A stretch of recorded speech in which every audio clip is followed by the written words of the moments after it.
noches, amigos. Estamos en tiempo de entrevista. Estamos en tiempo de la cortina de humo. Y en la cortina de humo hoy vamos a tratar un tema que a mí personalmente me interesa y mucho, y es el tema del ejército. El ejército en general, el ejército español en particular y los soldados muy en particular. Porque para tratar este tema tengo aquí en mis manos este libro que se llama Soldados y que lo ha escrito el general de división don Juan Domingo Guerra. Buenas noches, don Juan. Buenas noches. No, José Antonio. Bueno, muchas gracias. Es un tema para mí querido e interesante y espero y sospecho que Juan Domingo, cuando se ha metido en... ¿Tiene usted otro nombre entre medio? Es Juan Carlos. Juan sí. Carlos. Juan Carlos, me parecía muy largo. Sí, bueno. Así que de ahí viene lo de la C. La C con el punto. Juan Carlos Domingo creo que se ha metido en este charco porque, como todos los militares, entiende que el pueblo español cada día está peor informado de lo que hemos sido, de lo que somos, y lo de que, yo digo a veces por desgracia, tenemos que llegar a ser, porque es un mundo muy competitivo y muy complicado. Y la profesión de soldado, que la tuvo, pues por ejemplo, Cervantes, o Lope de Vega, o Calderón de la Barca. Bueno, Calderón de la Barca llegó a sargento. ¿No es así? Sí, sí, así es.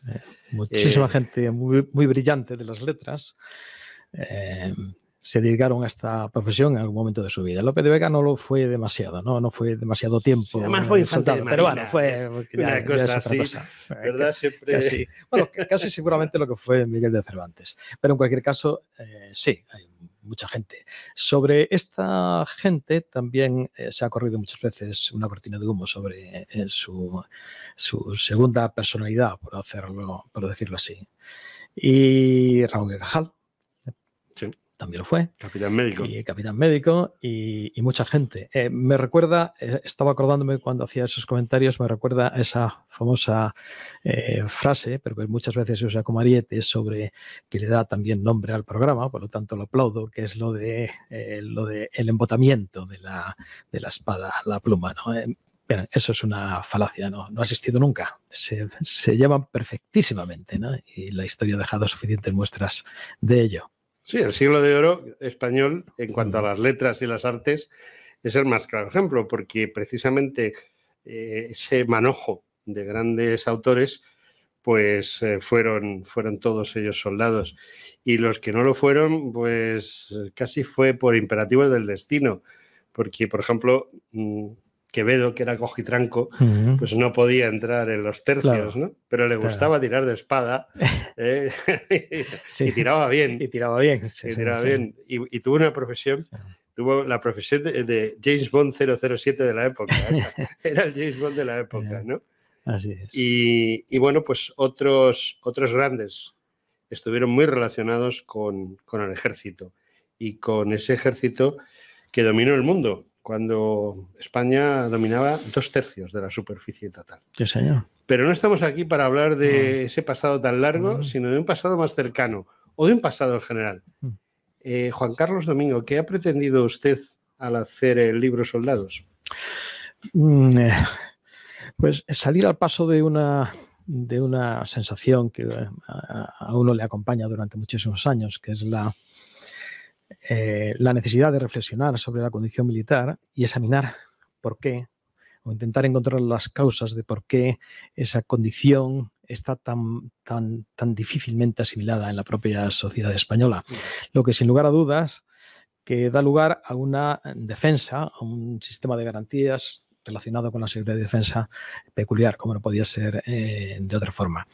Y una vez dicho esto, también tengo que decir que al final lo que se pretende, y lo que pretendemos muchos de los que antes dedicados a la milicia y ahora dedicados a esta también segunda vocación, pues es hacer a los militares menos translúcidos. Prefiero decir translúcidos que transparente, porque transparente tiene otras connotaciones. Menos translúcidos a la sociedad española, como normalmente son los soldados. El libro está organizado en torno a una serie de capítulos que creo que están muy pensados, y no solo muy pensados, sino que tratan de que la gente entienda que la profesión de soldado es una profesión en la que se tienen que admitir una serie de cosas que a lo mejor las profesiones civiles no admiten, y sobre todo lo más importante es que el que es soldado lo es porque tiene conciencia de ser soldado, ¿no? Así es, así es. Se ingresa en los ejércitos y se ingresa asumiendo ya ciertas limitaciones que no están, a pesar de lo que se piense, no están exactamente como se dice con mucha frecuencia en la Constitución, pero que ya la Constitución, en este caso concreto que está viniendo a mi mente, el artículo 28, cuando establece los instrumentos de negociación colectiva, ya prevé que se introduzcan limitaciones en el ejercicio de esos derechos al personal de las Fuerzas Armadas y a los soldados.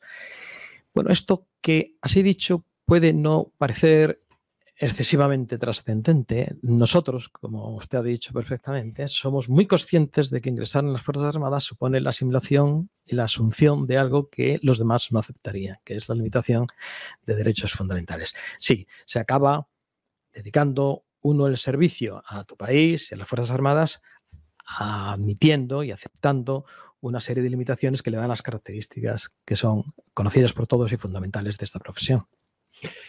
El servicio de las armas a la patria ha cambiado mucho. Yo fui soldado, hice el servicio militar obligatorio durante año y medio, y bueno, pues conmigo había gente de Galicia, de Cataluña o de Andalucía. Había ingenieros y había gente que no sabía leer ni escribir, aunque eso creo que ha empeorado.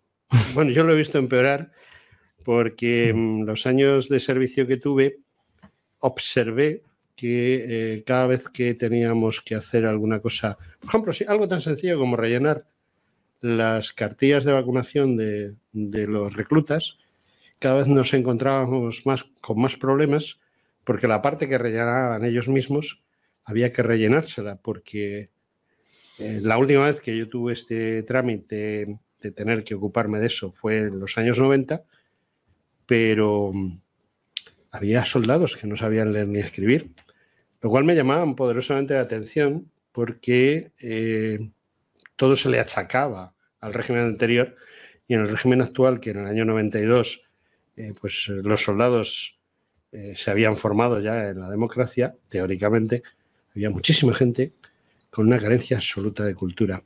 Pero hay una cosa muy importante, y no era por ahí la pregunta. Yo soy partidario, a pesar de haber estado 18 meses de mi vida entregado a la patria, soy partidario de un ejército del pueblo, por el pueblo y para el pueblo. No tengo nada en contra de los ejércitos profesionales en los que he servido, pero creo que, además de tener un ejército profesional, no habría que volver a un ejército en el que el pueblo tuviese una presencia mayor. Ya plantea cuestiones. Estoy planteando cuestiones muy interesantes. Muy interesantes, a lo mejor fuera de su libro. No. Lo del servicio militar obligatorio se toca en el libro. Le voy a hacer algunas reflexiones en voz alta. La primera es sobre el analfabetismo. Ya sabe, y lo sabe todo el mundo que nos esté escuchando probablemente, que hemos superado aquella definición que era saber leer o escribir. Bien, ahora se acabó en lo que por tal entendía Naciones Unidas, y era, bien, el alfabeto era el funcional, es decir, el que no era capaz de interpretar un texto. La sociedad se ha hecho muy compleja. La información fluye por muchísimos cauces. La información, la mayor parte de las veces, es una información interesada. Y eso hace que ahora mismo estemos en una situación en la que necesitamos que el espectador, por llamarlo de alguna forma, el radioyente, en fin, quien se enfrenta con los medios de comunicación, con los periódicos, necesita o requiere unas herramientas de juicio, de análisis, que probablemente no tenga. Entonces, Ya no es analfabeto solamente el que no sabe leer y escribir, que ahora prácticamente ha desaparecido, pero hay otra clase de carencias que son tremendamente importantes y que dificultan captar la, ¿cómo llamar?, la cualidad de lo que se recibe, los matices de todo lo que nos bombardea. Menciona lo del servicio militar obligatorio. Los ejércitos hace ya mucho tiempo que se han hecho muy complejos, están altamente tecnificados. Algunas veces a quienes hemos servido en unidades mecanizadas y acorazadas nos ha costado explicarle, incluso a nuestros propios compañeros que no han servido en estas unidades, que un carro de combate es una especie de helicóptero o avión al que le han quitado las alas fijas o las alas rotatorias. Pero la electrónica que lleva dentro es tan compleja como la aviónica de un avión. Y eso pasa con los misiles, pasa con las transmisiones y pasa con muchísimas cosas. Pensar que esa complejidad se puede servir con soldados de reemplazo es no estar en los tiempos actuales. Sería tremendamente frustrante el que esos sofisticados medios se le dieran a quien viene a servir solamente 6 meses o 9 meses, como era lo que duraba el servicio militar obligatorio cuando lo retiró el presidente Aznar. Así que los ejércitos que tienen que dedicarse a proporcionarle a los españoles lo que estipula el artículo 8 de la Constitución española tienen que ser servidos por personal profesional. Otra cosa es la necesidad que puede percibir la ciudadanía y el propio gobierno relacionada con la pérdida de identidad nacional. Bien, ese es otro problema. O, como se oye con mucha frecuencia, necesitamos que alguien eduque a nuestros hijos. Bueno, ese es otro problema. Pero no es el de los militares profesionales, ni es el de los militares a los cuales la nación le encomienda algo tan complicado como es el ejercicio de la violencia legítima de Weber y que se contempla en el artículo 8 de la Constitución. Es decir, estamos hablando, no podemos mezclar ambas cosas. Yo entiendo perfectamente la discusión pública que se hace sobre todo en Francia. Francia ya sabe que se resistió con uñas y dientes. La población francesa, los franceses se resistieron con uñas y dientes, exactamente igual que los alemanes, a la supresión del servicio militar. Bueno, nos tiene que hacer pensar. Y en Francia, no sé en qué situación está, pero cuando yo dejé este tema, se estaba trabajando en una especie de servicio ciudadano que duraría 3 meses porque no querían perder la capacidad aglutinadora de los ejércitos. Bien, eso es otro problema. Pero no debemos mezclarlos. No, yo personalmente le incitaba precisamente a ese último problema, ¿no? Que nos ha dicho, ese es otro problema, ciertamente es muy importante. Yo pienso que el ejército es una especie de esqueleto, unidad vertebradora de los hombres y las tierras de España. Ya sé que esa frase es muy antigua, pero esa frase dice muchas cosas, porque un soldado profesional al final es un profesional. Para la tecnología actual, indiscutiblemente se necesita. Pero yo siempre recuerdo esa escena que los norteamericanos nos han vendido tantas veces, clavando su bandera en lo alto de una montaña de Okinawa. Y eso lo hace un soldado, un infante, que no tiene por qué saber tecnología, sino lo que tiene que hacer es, como usted bien dice aquí, patriotismo e ideología. Y bueno, y esa unidad de España, ¿no? ¿El patriotismo es básico para el soldado? Es absolutamente básico, pero me ha vuelto a tocar otros 2 temas que me duelen profundamente. Doler. Bueno, es que yo vengo aquí a tirarle de la lengua. No sé si se ha dado cuenta. Doler me refiero a que me afecta profundamente. El primero, recuérdeme lo del patriotismo porque si no se me va, pero menciona un tema que es vital. Volvemos otra vez a la dicotomía entre, podríamos llamar, lo que afecta al soldado vocacional y al soldado ocupacional. El soldado vocacional y el ocupacional es lo que yo llamo cómo se construye la relación afectiva del soldado con las Fuerzas Armadas en las cuales va a servir. Y esas son las 2 grandes vías que la mayor parte de los analistas reconocen. No son suficientemente descriptivas. hay que añadir más tipología, porque si no somos incapaces de captar todos los matices. El soldado ocupacional se puede dividir en ocupacional temporal, el que firma solamente por unos meses, el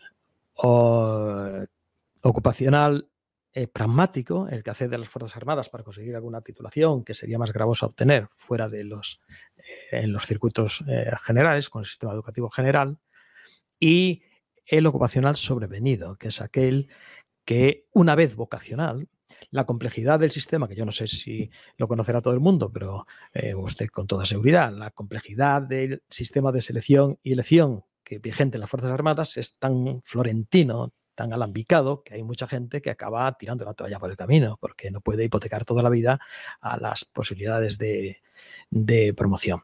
Bien, pero esta clase de análisis hay que terminarlos diciendo algo para hacerle justicia a todos los que sirven y servirán y han servido en las Fuerzas Armadas en el servicio militar obligatorio. Puede ser considerado asociado a cualquiera de estas modalidades de ocupacional, en concreto el temporal, que es que excelentes soldados que lo dieron todo por su país está en ambos grupos. Es decir, vuelvo otra vez a que no son dicotómicos en absoluto. Hay malos soldados vocacionales y quizá no lo hayamos dicho, había que haberlo dicho antes. Por soldado yo interpreto la palabra más bella que tiene que ver con la profesión militar, pero me refiero a todos los empleos. Hay excelentes soldados vocacionales, mediocres soldados vocacionales, y igual pasa en el caso de los ocupacionales. Esta era la primera cosa que quería postillar. Bueno, la verdad es que... Tenemos que volver a lo del patriotismo. Volvemos a lo del patriotismo. Decía, hay una película que protagoniza un famoso actor, creo recordar que es el mismo que hace Top Gun. Tom Cruise. Sí, Tom Cruise. Y este hombre, hay una película en la cual hace un papel de un comandante de la policía militar, pero que no es tan activo. Está medio inactivo, medio fuera del ejército, en una situación muy extraña, ¿no? Sí, lo reclaman para una misión. Sí. Entonces hay un tema en una película de él en el cual hay un tirador selecto que, bueno, pues se ha metido en el ejército por una de las razones que él dice que la gente entra en el ejército, ¿no? La gente entra en el ejército por patriotismo, entra en el ejército para formarse, y entra en el ejército porque es una manera legal de poder matar, por lo menos en el ejército de los Estados Unidos. Y concretamente toda la película gira en torno a ese elemento, el del que entra en el ejército para poder matar de forma legal y que nadie le pueda decir, oiga, está usted matando gente. A mí me han dicho que mate.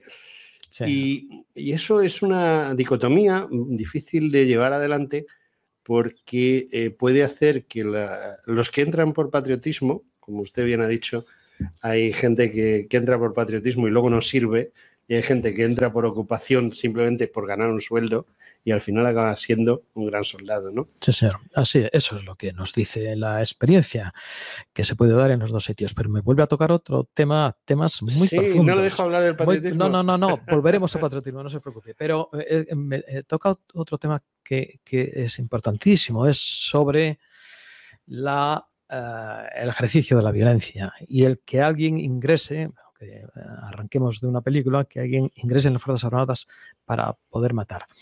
Hannah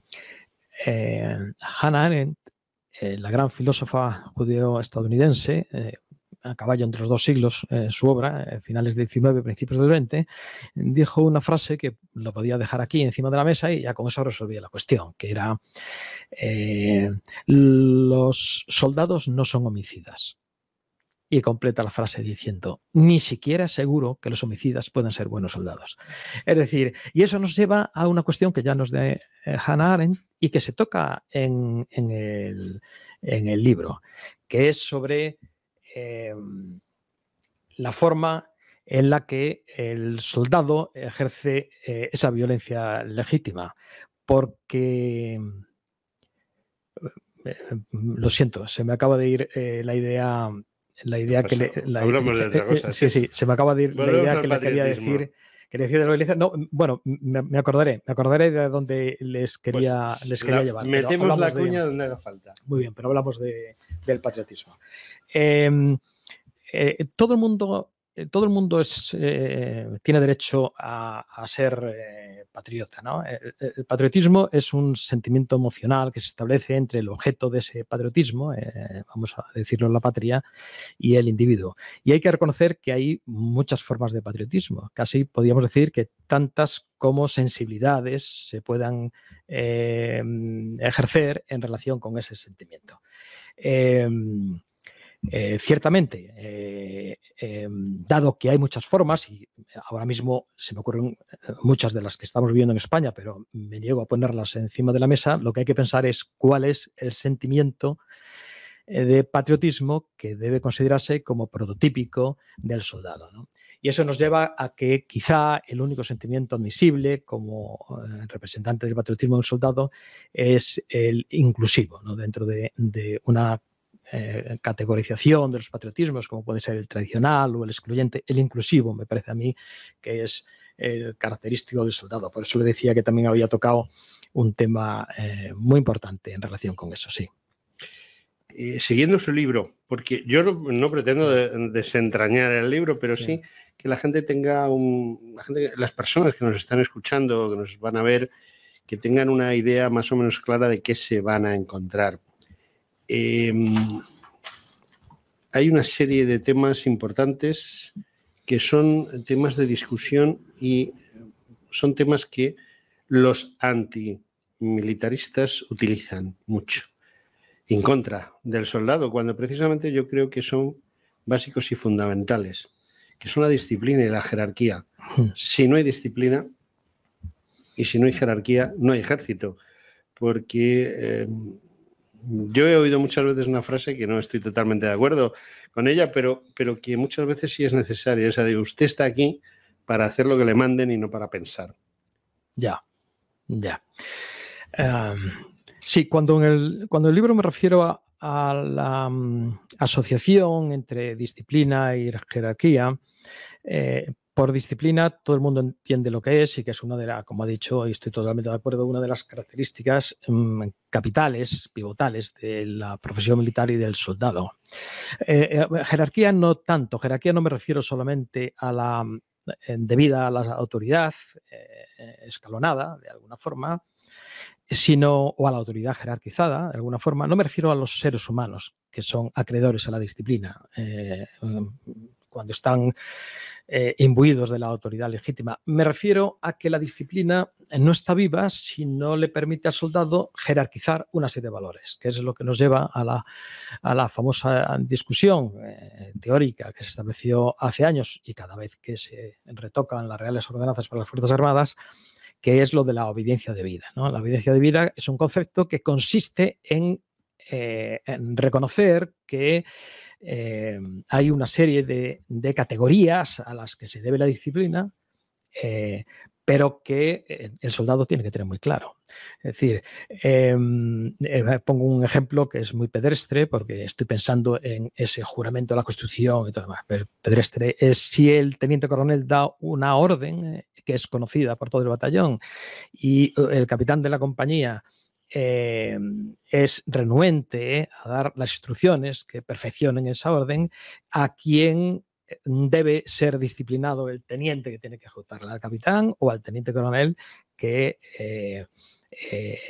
ha dado la orden y que es pública, que el capitán la está matizando, por decirlo de alguna forma. Es decir, el soldado tiene que ser disciplinado, pero tiene que ser muy consciente de la gradación, la codificación de todos aquellos, incluidos los valores, leyes, conceptos, autoridades a los que debe su disciplina. Pero efectivamente la disciplina es absolutamente vital en el ethos del soldado, ¿no? Quizá el tema, yo soy muy de películas y muy de series de televisión que merecen la pena. Hay una que es Hermanos de Sangre. Entonces hay una escena en la cual, a lo largo de la película que va siguiendo las peripecias de unos paracaidistas durante la Segunda Guerra Mundial, sospecho que don Juan Carlos la ha leído, perdón, la ha visto en televisión. Sí. Hay una escena muy importante para mí, quizá una de las más importantes de esa serie, en la cual hay un capitán que pasa sigue siendo capitán y alféreces que han venido de la academia, que han estado bajo su mando, acaban estando por encima de él. Concretamente hay uno que pasa a ser el mayor, el comandante, que está por encima de él. Entonces hay una escena en la cual también está sucediendo otra cosa muy importante con unos prisioneros alemanes y bueno, pues este capitán pasa frente al comandante y no le saluda. Entonces el comandante le reconviene diciéndole que se saluda, en definitiva, a esas estrellas que lleva de comandante y no a la persona. Y eso es algo que no tiene claro la gente. La gente piensa que el soldado está a las órdenes de otro soldado, que tiene una mayor graduación. No, está a las órdenes de esa graduación. ¿O me equivoco? No, yo creo que lo ha expresado muy bien. En realidad está a las órdenes de lo que representa esos ranks que dicen en el mundo anglosajón. No se está a la orden del individuo que en ese momento ostenta las insignias, sino lo que representa esa jerarquía en el conjunto de la unidad para que ésta pueda prestar el servicio a la que está destinada. Sí, así es. Así es.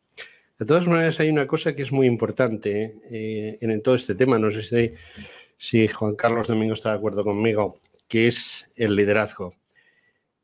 Cuando yo contacté con él, le hablé de una persona por la que yo he sentido especial devoción. Y precisamente en esa misma escena en la cual este comandante norteamericano reconviene a un capitán norteamericano de que, oiga, está usted saludando a las estrellas que llevo, no me estás saludando a mí. Hay un general alemán que se está despidiendo de sus soldados, ¿no? Y bueno, yo me emocioné con las palabras de ese general porque se estaba despidiendo de sus soldados, que eran los soldados que no eran ni alemanes, ni nazis, ni todas esas tonterías que tratan de vendernos, no. Eran unos soldados que habían seguido a su general. Y yo se lo comenté, yo he tenido un ejemplo en un coronel que le dije, es el coronel conocido por sus amigos como Pepelu, José Luis Alemán, era un coronel que, bueno, si yo estuviese en una trinchera, creo que le dije algo así, ¿no? Yo estoy en una trinchera con otros 20 o 30 hombres y llega y nos dice, vamos a asaltar la trinchera contraria, donde hay 1000, no me lo hubiese planteado, lo hubiese seguido. Eso es muy importante, es tan importante. Claro. Claro que es importante. Quien sea capaz de construir una personalidad que tenga esa clase de influencia en su gente lo tiene prácticamente todo conseguido en la milicia. La gran cuestión es cómo se hace eso, ¿no? Volvemos a esas distintas formas de liderazgo que ya se han esquematizado muchas veces y que se ha tratado, el líder burocrático, pero cómo llegar a ser alguien que sea capaz de ponerse delante de su gente y darles una orden de la cual la mayor parte de ellos son conscientes de que es probable que no vuelvan, y me estoy acordando de las cargas del regimiento de caballería Alcántara en las guerras de África al mando del teniente coronel Primo de Rivera, pues eso es uno de los grandes misterios de esta profesión. Hay gente que establece una diferenciación entre los distintos tipos de liderazgo, usando la terminología que nos ha venido de fuera. Pero ¿cómo se hace un líder? Si un líder nace o se hace, pues es muy complicado. Yo creo saber que la mayor parte de los ejércitos de nuestro entorno consideran que los líderes no solamente nacen, sino que se pueden hacer. Por eso la mayor parte de las escuelas de guerra en los países que nos pueden servir de referencia, y miembros y aliados en la OTAN, por ejemplo, pues llaman a esas escuelas fundamentalmente escuelas de liderazgo, ¿no? Porque todo el mundo pretende de alguna forma capturar cuál es la esencia de ese milagro que puede llegar a producir líderes que son capaces de dar órdenes y ser obedecidos en cualquier circunstancia. Pero reconozco que sigue siendo un misterio. Sigue siendo un misterio. Estamos hablando de soldados. Los soldados no vienen de Marte, eso lo tengo yo muy asumido. Los soldados salen del pueblo. Puede ser mi vecino, un familiar mío, alguien que no conozco de nada, pero que ahora pasa por la calle. mañana puede ser un soldado. ¿Y hasta qué punto la sociedad civil es consciente de eso? ¿Hasta qué punto hay un matrimonio? O en este momento a lo mejor no está el matrimonio entre la sociedad civil y el ejército, que el ejército es el conjunto de los soldados, ¿no? Me lo está poniendo muy difícil. Se lo estoy poniendo muy difícil, lo sé. Pero sé que tengo aquí a un examinando que me va a responder porque sabe perfectamente de lo que estamos hablando. Me lo está poniendo muy difícil. Yo se lo estoy poniendo difícil porque yo he vivido esa situación. Y es muy difícil convencerle a un civil de que el soldado está ahí, primero por vocación, entiendo. Y segundo, que está ahí para él, para servirle a él y a la patria. Sí, en realidad va al núcleo pivotal del libro, que es cómo hacer que el soldado y la función del soldado sea, decía, menos translúcida para la sociedad española. Como hay un problema tan grave de asimilación del hecho militar en la propia sociedad, se produce eso que usted acaba de decir. Es decir, hay cómo explicarle a alguien que el vecino de al lado puede ser soldado, cómo explicarle que esa es una dignísima profesión y cómo explicarle además que tiene un contenido deontológico, ético muy profundo, porque en realidad se va a hacer cargo de la defensa de su colectividad, también de la pequeña, de su vecindad. Bueno, es en lo que estamos trabajando, pero la sociedad española da muestras de rigor, de dificultad de asimilación de este hecho. El 78%, me vienen algunos datos a la cabeza, el 78% de los jóvenes consultados por el CIS en una encuesta encargada en colaboración con el Instituto Español de Estudios Estratégicos, Ministerio de Defensa y Fuerzas Armadas, opinaba, encuesta hecha, 78% de los ciudadanos entre 16 y 28 años decían que nunca escogerían la profesión militar. No serían nunca soldados. Bueno, esto no es nada extraño. Si le preguntan si serían soldadores, probablemente un 78% diría que nunca serían soldados, porque esto depende de la vocación de cada uno. El problema viene cuando se le preguntó por qué. Y cuando se le preguntó por qué, contestaron que es porque iba en contra de sus principios. Entonces, no creo que haya nadie que conteste a una pregunta parecida. ¿Usted sería médico? No, 78% no, pero nunca dirían que porque va en contra de sus principios. Dirían que porque no le gusta la medicina, no le gusta la sanidad, o es peligrosa, o no le da miedo enfrentarse con la muerte. Ese es uno de los problemas. El 17% de los consultados en España sobre si tomarían las armas en defensa de su nación contestaron que jamás lo harían. Perdón, estoy confundiendo los datos. Solo el 17% contestó que lo haría. El número de los que lo harían, el porcentaje de los que lo harían y de los que probablemente lo harían se va al 39%. Pero el porcentaje de quienes no lo harían en ningún caso es del 40%, de quienes no lo son y probablemente no lo serán nunca, no lo harán nunca, es el 55%. Tenemos un terrible problema. Entonces, claro, cuando alguien en estas situaciones, cuando alguien dice que quiere ser soldado en una familia que no tenga antecedentes o familias o conocidos militares, pues se convierte en un exotismo, que es lo que estamos pasando. Y probablemente no encontrará todo el apoyo que tenía que tener. Pero una sociedad que es incapaz de generar los estímulos de respuesta necesarios para que alguien asuma la responsabilidad de defenderlos es una sociedad que tiene muchos problemas. Pero yo voy a llevarle la contraria. Muy bien. Me gusta llevarle la contraria a este entrevistado porque los dos sabemos hablar el mismo idioma. Y por eso le llevo la contraria a veces. Que yo sé que le estoy poniendo... él ha venido aquí a presentar su libro y le estoy poniendo muchos bretes. Ahora viene un brete muy gordo.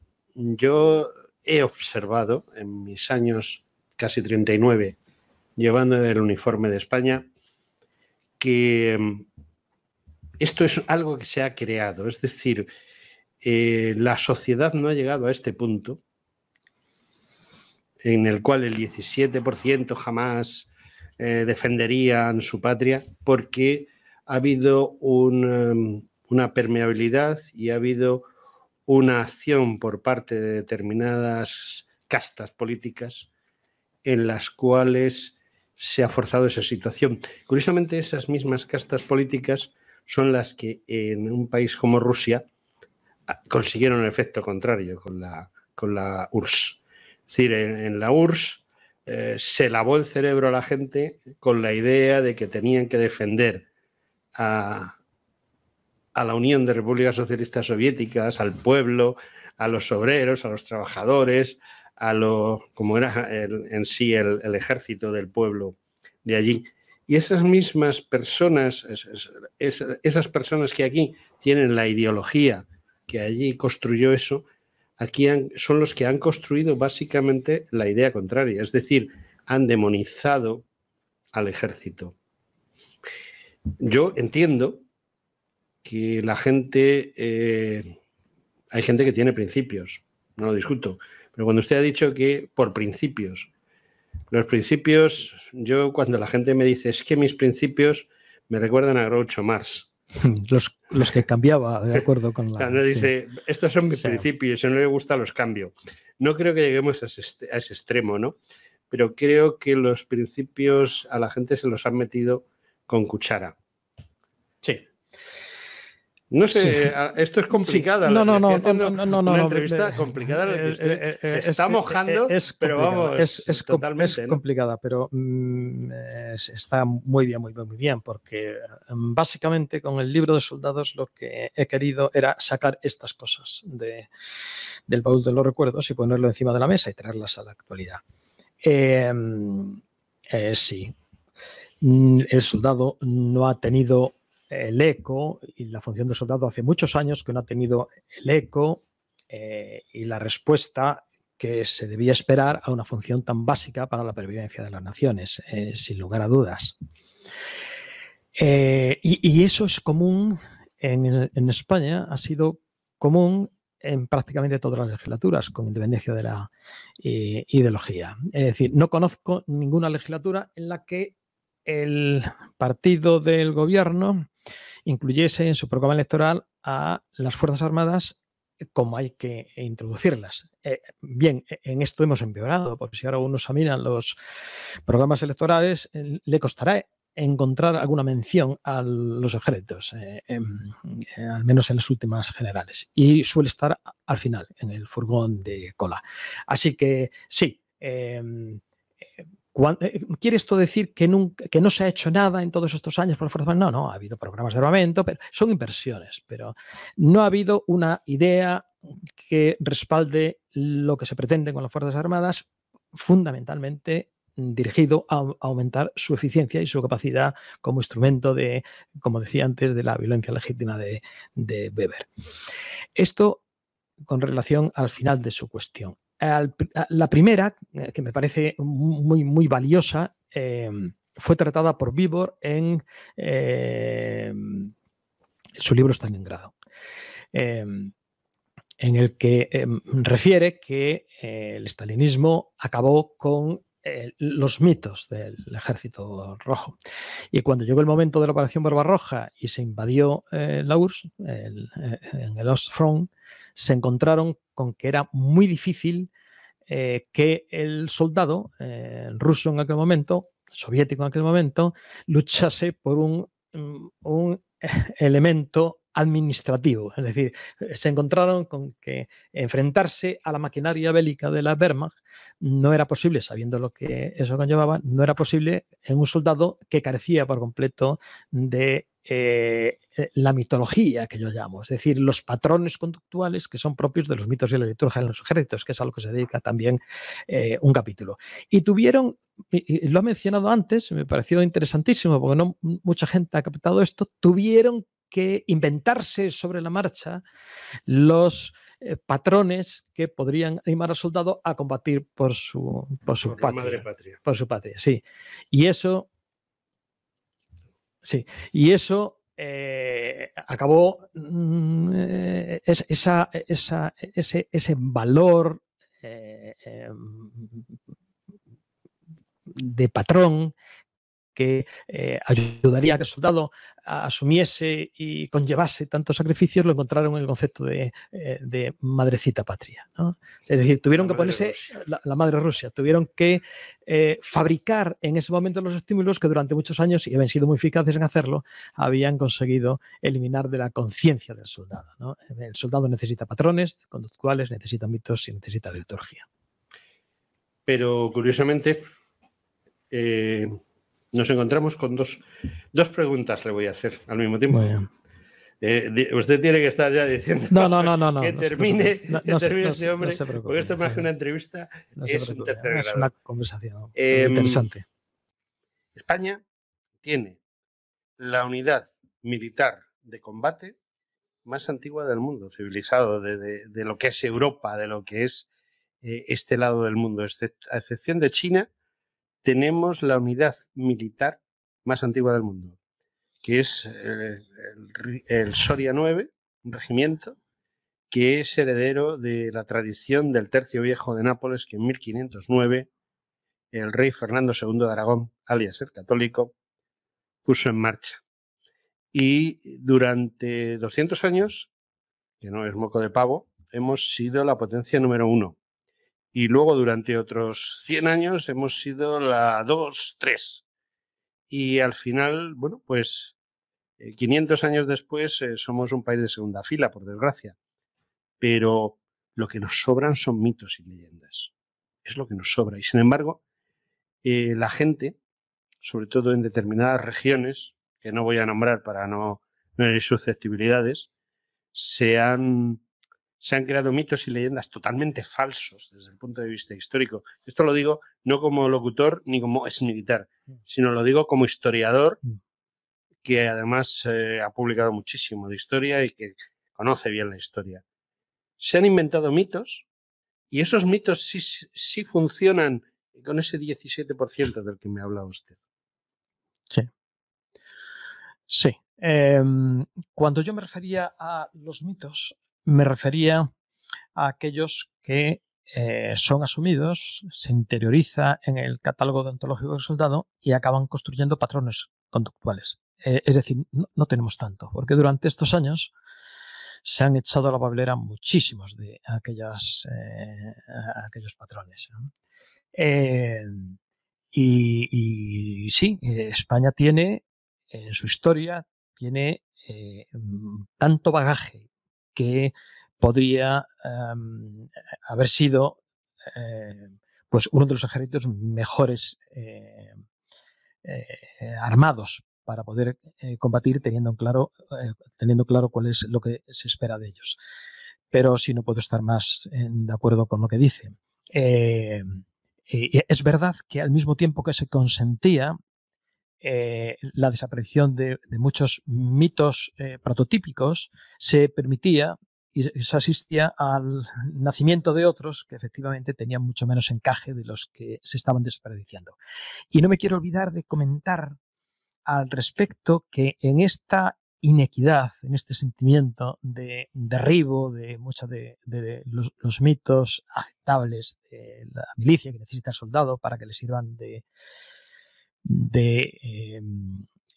iluminador en los momentos más demandantes, está el historial de los regimientos. El Ejército de Tierra español ha permitido, y esto hay que decirlo, ha permitido que en el transcurso de los años, reforma tras reforma, renovación tras renovación, plan tras plan, hayan desaparecido historiales de regimientos españoles que eran, como yo digo, partes vivas de la historia de España, ¿no?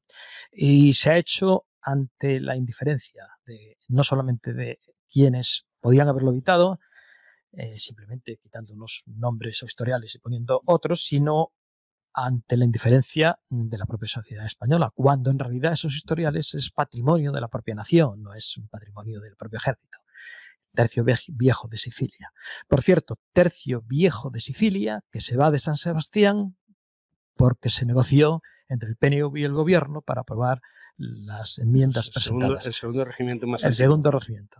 Entonces, sí, señor. Entonces, un tercio, que es dinosaurio vivo de la historia de España con orígenes en el siglo XV-XVI, no me quiero arriesgar a decir una fecha. 1560, por ahí. Que 64, no recuerdo la fecha, pero por ahí. Que ese regimiento haya sido motivo de negociación es absolutamente increíble, ¿no? Y que lo consigan. Así que un trozo de la historia de España se irá, no sabemos a dónde se irá, ¿no? Sí, porque curiosamente yo he vivido un momento en la historia militar de España que es el momento en el que cumple 500 años, en contra de mucha gente que opina que no, pero el heredero de ese Nápoles que se fundó en 1509, que también es origen de la palabra tercio, porque los 5.000 hombres con los que se creó eran ese tercio armado que iba en las galeras del rey de Aragón, por eso lo de tercio, porque uno de cada 3 hombres que iban en una galera de Aragón, curiosamente no es de Castilla, sino de Aragón, pues era un hombre de armas. El rey ordenó que se bajaran a tierra en Nápoles y allí se crea una unidad militar que ni se llama tercio, ni se llama tercio de Nápoles, ni nada por el estilo, sino que recibe el nombre del que fue su primer maestre de campo, ¿no? Entonces... eso era muy habitual antes. Sí, es que así era, sí. Ciertamente, en el siglo XVI, luego los nombres... El tercio de Bobadilla era tercio de Bobadilla, pero había sido y era tercio de Zamora, en realidad, ¿no? En realidad, los chicos de Empel. Sí, señor, la gente Empel. Que estuvo en Empel. Y bueno, lo cierto es que los ingleses, que nos quieren tanto, somos el pueblo más querido por ellos, en cuanto se enteraron que iba a desaparecer en Nápoles, sin darse cuenta del Sicilia, no se dieron cuenta de que seguía el Sicilia viviendo, rápidamente dijeron, qué bien, los españoles van a eliminar al regimiento más antiguo Soria. del mundo. El Soria. El Soria, Soria, sí. Y van ustedes a eliminar el Nápoles o el Soria, sí. Del cual yo he sido jefe de sanidad. Ojo. entre el 2009 y el 2012. Para no olvidarlo. Bueno, para no olvidarlo. Bien, los ingleses rápidamente, a veces se les va la pinza y no se dan cuenta que existía Sicilia, pero es que lo que los ingleses mismos luego se dieron cuenta, pero porque se lo dijimos, y yo se lo dije a un historiador inglés, digo, estáis equivocados. Aunque se quite el Nápoles y se quite el Sicilia, que es el segundo, los 3 siguientes también son españoles. No, los 3 siguientes son ingleses. Digo, no, porque Pedro de Gamboa, capitán del Nápoles, y Julián Romero de Ibarrola, su segundo, que crearon esos 3 regimientos ingleses, los crearon con soldados licenciados de los tercios de Flandes. Entonces, podéis decir lo que os dé la gana, pero esos 3 regimientos siguen siendo españoles. Claro. Es curioso, un país como Inglaterra tiene otro concepto muy diferente de la historia y de sus soldados, ¿no? Sí. Así es. Pero algunas veces, o desde aquí, pensamos en el Reino Unido como uno de los ejemplos del mantenimiento de las tradiciones. Lo que se ha hecho en España con las tradiciones no es fácil encontrarlo en otros países. Es decir, que no son solamente los británicos o los ingleses, ¿no? Con su regimiento de soldados que llevan la escarapela por delante y por detrás de la gorra de plato para significar que siempre combatieron aún en retirada, o los franceses con los chalecos de sus colores, o la famosa prenda de cabeza de piel de oso de la Guardia de Buckingham, y que también fue de los húsares españoles. Es decir, que el borrón y cuenta nueva que se ha hecho en España, donde dejaron de tener explicación o significado el número de botones de la guerrera o estas cosas, no se ha producido en la mayor parte de los ejércitos. La mayor parte de los ejércitos, y sobre todo los nuevos, como es el caso de los Estados Unidos, pues miman tradiciones que son de antes de ayer, que a nosotros nos da hasta cierto embarazo hablar de eso. Tradiciones que han salido de las nuestras. Y que han salido de las nuestras, ¿no? Ahora nos encontramos, claro. Prácticamente yo cuando veo cosas en ejércitos, como en la India o en Pakistán, que son ejércitos muy curiosos, o ejércitos de Iberoamérica, en Chile hablan mucho de que ellos tienen una tradición alemana. Perdón usted, la tradición alemana está copiada de la tradición española. Lo que pasa es que la gente también la historia la desconoce. Estamos hablando mucho del pasado, pero el futuro de los soldados en España o en Inglaterra o en Francia me parece que es muy similar, ¿no? ¿O no? ¿El futuro se refiere? Sí, vamos a dejar de hablar del pasado, porque es que nos come el tiempo. Sí. El Porque futuro. usted habla del futuro. Sí, yo hablo del presente y del futuro. Sí. La última parte está dedicada. Yo del presente prefiero no hablar, porque voy a empezar a decir barbaridades. Pero no importa. La última parte hay 3 capítulos en los que se parte de un esquema mental que es: el mundo es hoy como lo conocemos, las fuerzas armadas que tenemos, hablando de las españolas, son lo que corresponde a ese mundo. En fin, no es exactamente, quiero decir, el mundo y las Fuerzas Armadas españolas, y lo que se hace al final es un análisis de cómo puede evolucionar el mundo y cómo deberían evolucionar las Fuerzas Armadas españolas, ¿no? Así que sí, la última parte está dedicada al futuro y a hacer más sencillo entender el mundo como lo conocemos. Pero yo no estoy muy seguro de que todo el mundo tenga, todos los soldados se parecen. No hay nada más parecido a un soldado que otro soldado.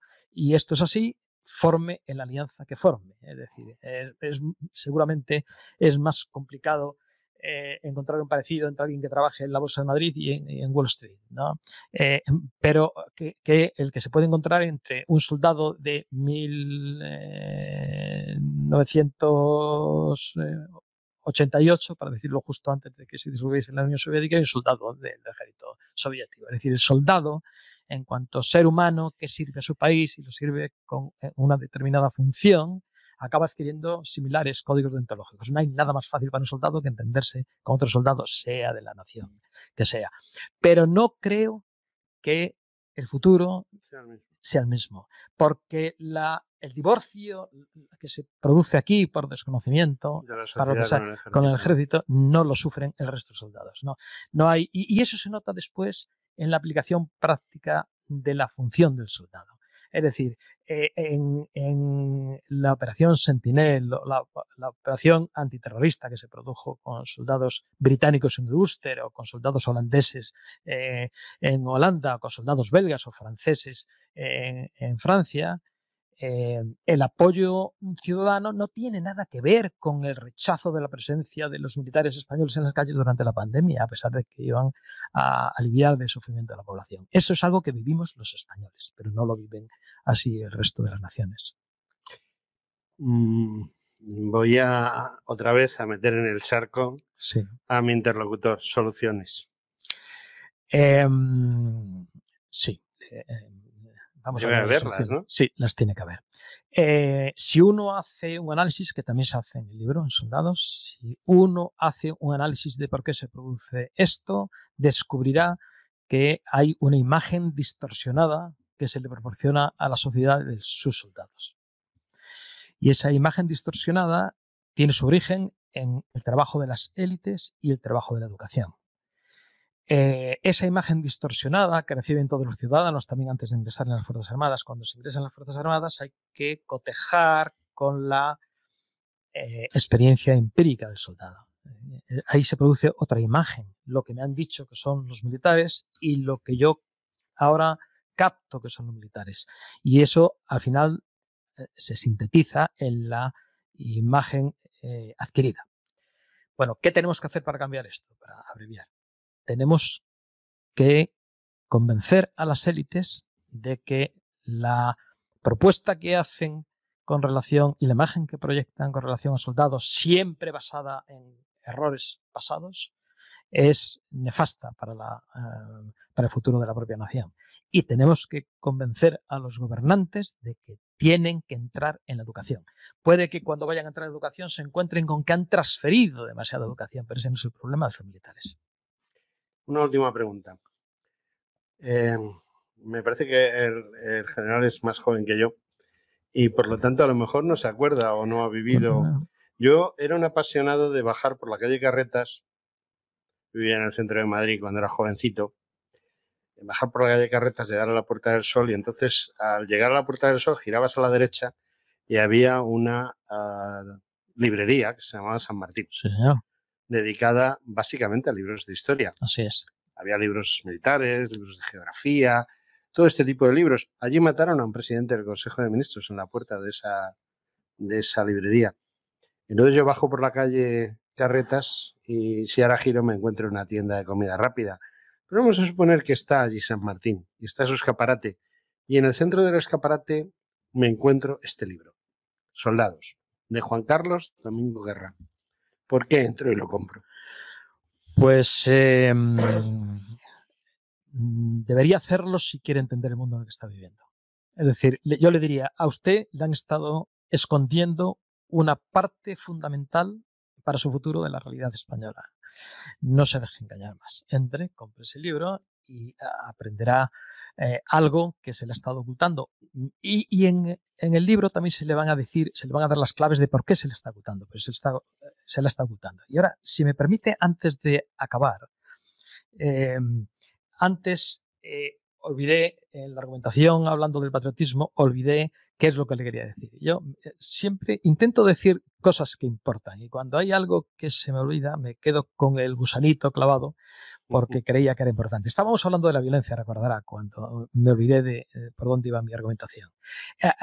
Y necesito decirlo, el soldado no es violento.